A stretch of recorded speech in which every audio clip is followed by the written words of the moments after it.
तो मुसलमानों के सर्वमान्य नेता हो जाते, तब इस तरह के पैंतरों को अपनाने की जरूरत न पड़ती। आज देखिए, समाजवादी पार्टी धर्म और जात की राजनीति नहीं करती है और न किसी के लाश पर राजनीति करती है। अच्छा, उस समय नेताजी को जो लगा, ये पूरा हिंदुस्तान जानता था कि भाजपा ने एफिडेविट दिया था, उसके बाद भी उसने बाबरी मस्जिद ढाई। और नेताजी ने उस समय भी कहा, बीच में भी कहा और आज भी नेताजी कह रहे हैं। नेताजी ने उस समय भी ये इंगित किया था और अगर आपको याद होगा, उन्होंने एक बयान दिया था कि भाजपा के ऊपर विश्वास नहीं किया जा सकता, भाजपा ने जो एफिडेविट दिए हैं इसके खिलाफ ये जाएंगे, ऐसी इनकी नीयत रही है, ऐसा इनका चरित्र रहा है।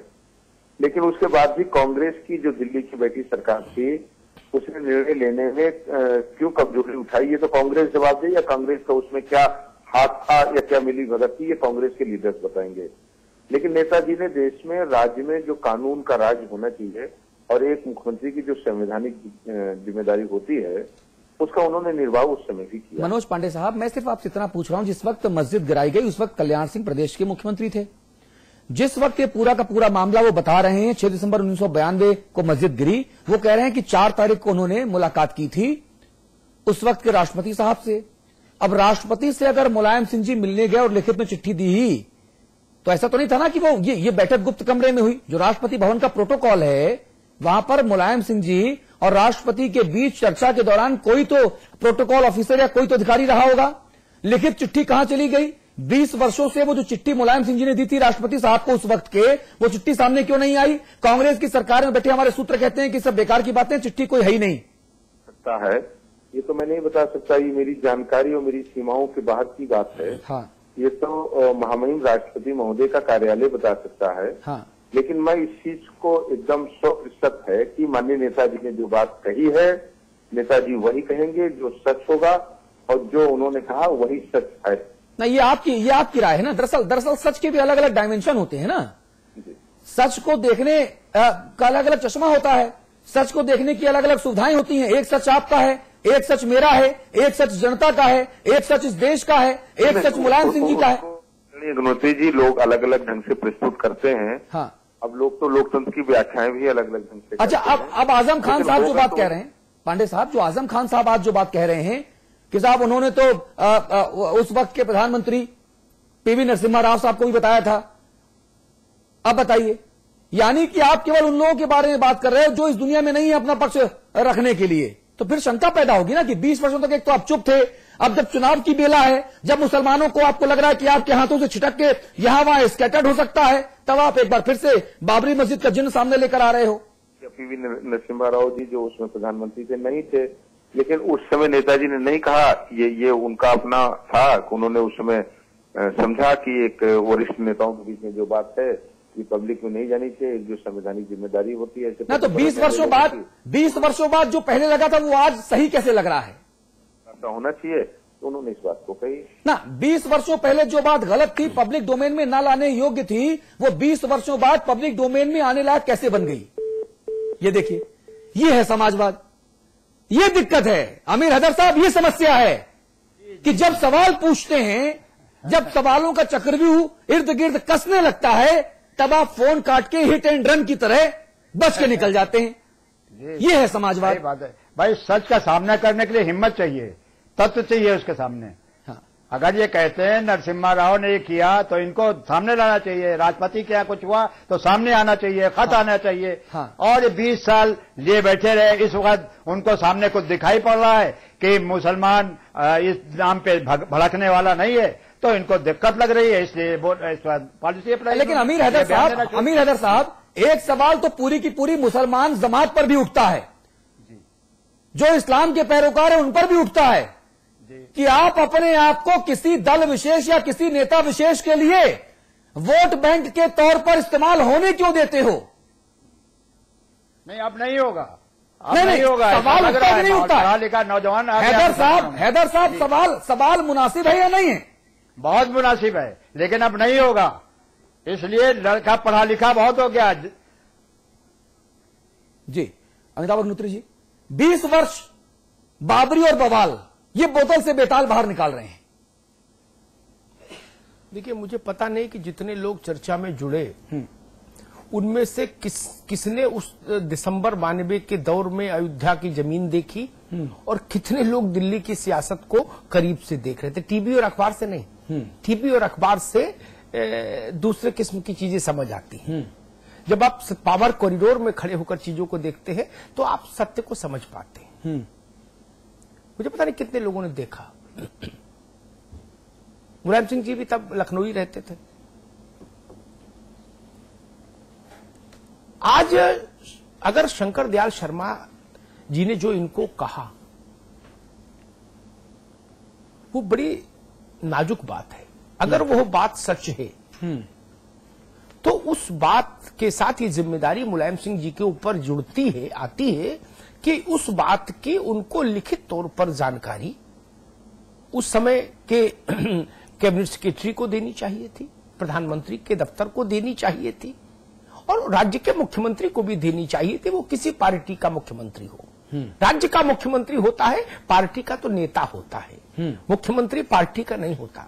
ये भारत का दुर्भाग्य है कि हम लोग बोलते हैं कांग्रेस के प्रधानमंत्री मनमोहन सिंह, वो कांग्रेस के प्रधानमंत्री नहीं है, वो भारत के प्रधानमंत्री हैं। समाजवादी पार्टी के मुख्यमंत्री, हम लोग भी कई बार उत्साह में बोल जाते हैं, अखबार वाले लिख जाते हैं, सपा का मुख्यमंत्री नहीं हो सकता, मुख्यमंत्री तो उत्तर प्रदेश का होगा।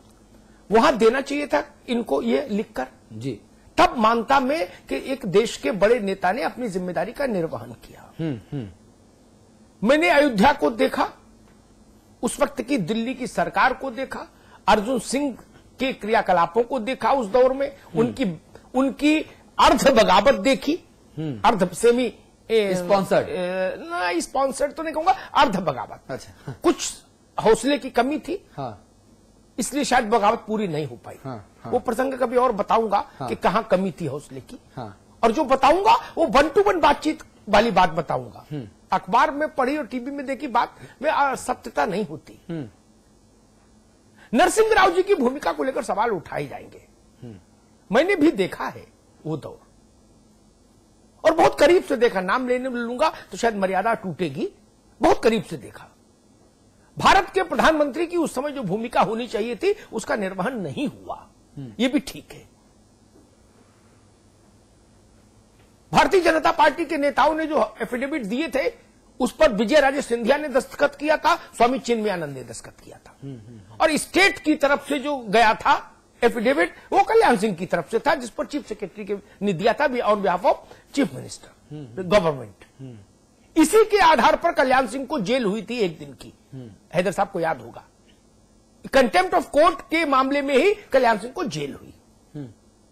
लेकिन शंकर दयाल शर्मा के पास जानकारी हो अयोध्या की कि ढांचा गिर जाएगा, ये मैं मानने को तैयार नहीं। हिंदुस्तान की खुफिया एजेंसियां राष्ट्रपति को रिपोर्ट नहीं करती, होम मिनिस्ट्री के ऑफिशियल्स राष्ट्रपति को रिपोर्ट नहीं करते, यह व्यवस्था ही नहीं। तो शंकर, और वो मध्य प्रदेश के रहने वाले थे, उत्तर प्रदेश से बहुत वाबस्ता भी नहीं थे, इसलिए शंकर दयाल जी को जानकारी हो, जैसा मुलायम सिंह जी कह रहे कि उन्होंने मुझसे कहा कि नहीं मुझे तो पता है वो गिरने वाली है, ये नहीं हो सकता। एक तो बात ये कि ऐसा हो नहीं सकता, मेरी समझ कहती है। मैं शंकर दयाल जी को भी व्यक्तिगत तौर पर जान रहा हूं, इसलिए ये बात कह रहा हूं। और दूसरी बात, वो ऐसी हल्की बात कर नहीं सकते, दोनों बातें सत्य हैं। ऐसी हल्की बात शंकर दयाल शर्मा नहीं कर सकते, नहीं कर सकते। वाजपेयी जी को जब पहली बार प्रधानमंत्री बनाने का न्योता दिया था तो शंकर दयाल शर्मा ने दिया था, तब उन्होंने संवैधानिक व्यवस्था का बहुत ईमानदारी से पालन किया था। वो दूसरे एक चरित्रवान लोग जैसे होते थे पुरानी पीढ़ी के, वैसे राजनेता थे। अब यहां पर लाख टके का जो सवाल उठता है वो ये उठता है, लिब्राहन कमीशन में मैं गवाही देने गया 4 बार, जो जस्टिस लिब्राहन जांच कर रहे थे ढांचा गिरने की। उस वक्त मुलायम सिंह जी को आना चाहिए था, आजम भाई को आना चाहिए था, बताना चाहिए था ना लिब्राहन कमीशन को, वो चिट्ठी सबमिट करनी चाहिए थी, शपथ पत्र देना चाहिए था कि भाई मुझसे नरसिंह राव ने ये कहा। एजम्पशंस पर बात नहीं होगी। उस वक्त इस देश में बहुत लोगों को आशंका थी कि मस्जिद गिर जाएगी, बहुत लोगों को आशंका थी, बहुत लोग ये मान रहे थे नहीं गिरेगी, इतना फौज फाटा है कि मस्जिद गिरेगी नहीं, हंगामा हो सकता है। आशंकाओं पर तो चीजें नहीं चलेंगी ना, आरोप प्रत्यारोप भी नहीं तय हो सकते। मूल विषय ये है कि जिन भी लोगों के पास जानकारी थी जब इसका पब्लिक नोटिस अखबारों में छपा महीनों कि अयोध्या कांड से जुड़ी किसी के पास कोई जानकारी हो तो वह लिब्राहन आयोग को आके दे। तब आप कहां थे? यह भी तो एक नागरिक के नाते, एक नेता के नाते आपकी जिम्मेदारी है कि आप वो जानकारी दें। जी, कोई भी नेता हो, अगर एक कमीशन बना है तो उसके सामने आपको जाके बात कहनी चाहिए। हाँ। आप कमीशन खत्म हो गया, उसकी रिपोर्ट धूल खा रही है, इशू खत्म हो गया, नरसिंह राव जी दिवंगत हो गए, शंकर दयाल जी, और एक बात और कहूंगे, भारत का ये चरित्र भी नहीं रहा। हाँ। कि मरने के बाद आप ये सवाल उठाएं। हाँ। उनके जीवित रहते उठता तो शायद वो प्रतिवाद तो करते। ठीक बात। ये एक तरफा बैटिंग तब मत कीजिए जब आदमी दिवंगत हो जाए। जी। और आज दोपहर के कल्याण सिंह साहब से हमने एक्सक्लूसिव बातचीत की सिर्फ समाचार प्लस पर। कल्याण सिंह ने जो कहा, जिस अंदाज में कहा, वो भी इक्वली इंपॉर्टेंट है, क्योंकि उस वक्त कल्याण सिंह साहब मुख्यमंत्री थे और उसके बाद अपनी सरकार से उन्हें हाथ धोना पड़ा था। कल्याण सिंह साहब के साथ ये पूरी बातचीत मैं चाहूंगा कि हमारे 20 करोड़ दर्शक ध्यान से सुने और उसके बाद हम चर्चा को और आगे बढ़ाएंगे। कल्याण सिंह जी, बहुत बहुत स्वागत है। धन्यवाद जी, मैं आपसे जानना चाहता हूं कि बाबरी मस्जिद का विवादित ढांचा गिराए जाने की सूचना तत्कालीन राष्ट्रपति शंकर दयाल शर्मा को खुद मुलायम सिंह जी ने दी थी, मौखिक तौर पर भी दी थी, लिखित तौर पर भी दी थी, मगर तब शंकर दयाल शर्मा ने मुलायम से कहा कि आप खामोश रहिएगा और किसी और से नहीं कहिएगा। इस बयान पर आपका क्या कहना है? मुलायम सिंह के इस बयान से क्या मतलब निकाले जाएं?